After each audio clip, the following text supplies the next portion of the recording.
First of all, I think that our kids started out the game strong. I think Osh Brown picking up her second foul so early in the first half really hurt us. Um, they say hindsight's 2020 vision. Maybe we should have put her back in with two in the first half so we could keep the momentum going. But we felt like we stuck to what we wanted to do early on in the game. We got to the shots that we wanted to get to. But then when she picked up her second foul, we couldn't find a way to score in that stretch. So, hindsight's 2020, but if I probably had to do it over again, I probably would have kept her in the game if I knew the results that we was going to have. Yeah, Tim, a 16-4 start for your team.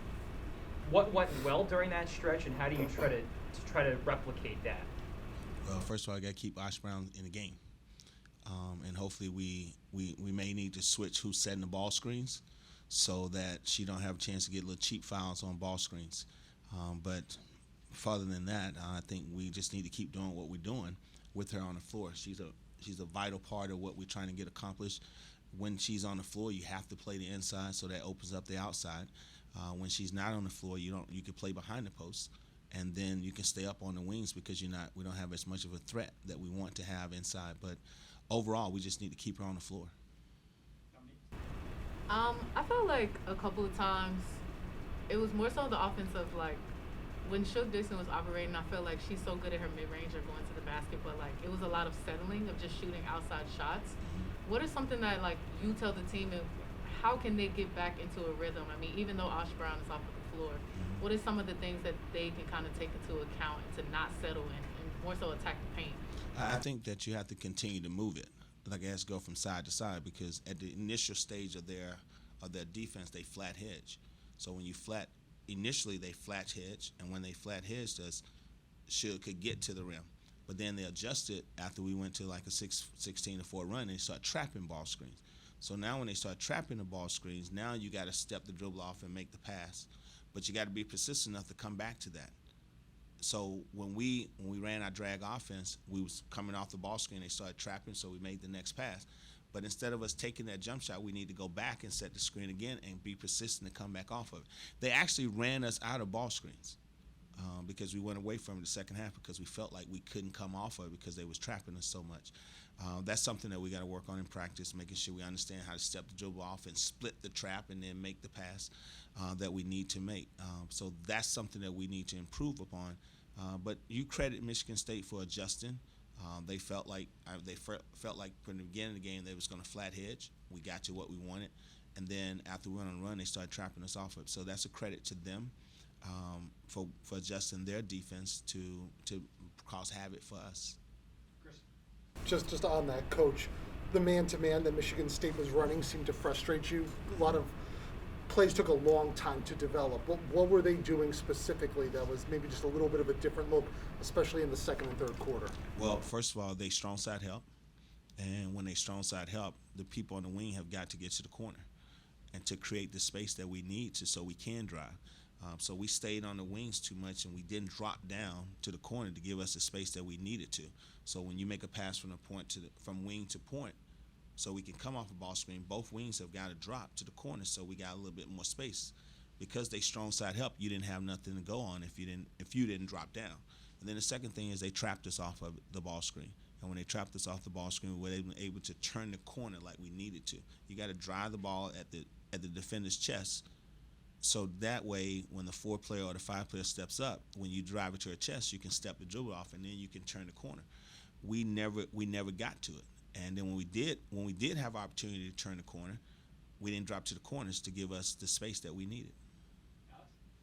Coach, 2 questions for you. Number one, again, a really tough loss indeed. 0-10 thus far in Big Ten play. What seems to be the problem against in-conference teams?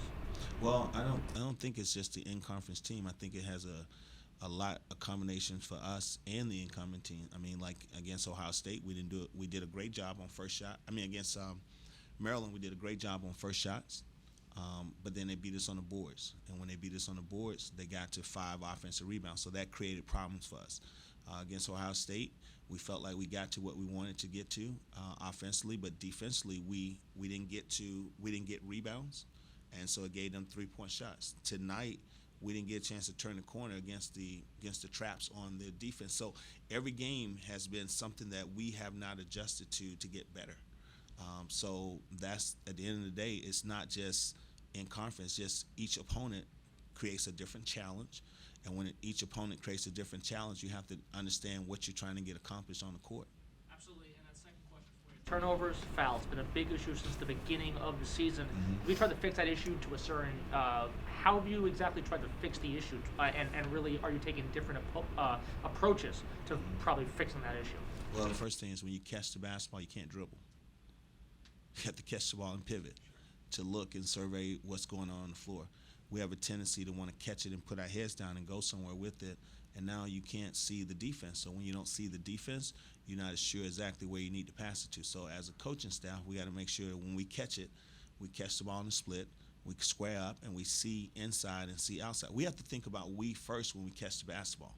If you think of we first and then I, then you have a chance. But when you think of I every time you catch the basketball, that creates turnovers because you can't see where the defense is coming from. So we have to come back. Tomorrow we have a short turnaround. We got 1 o'clock session tomorrow, but we have to still show them the things that we did wrong today. And one of the things that we're going to show them is us, when we catch the basketball, we have to square up to be we first before I and get them to understand it. But to their credit, they all want to make a play. They all want to help us win. And that's good. But what they have to understand is they have to help us win together.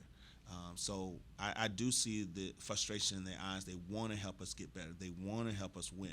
So you have a tendency when you want to do that, you want to think, you're not really trying to be selfish.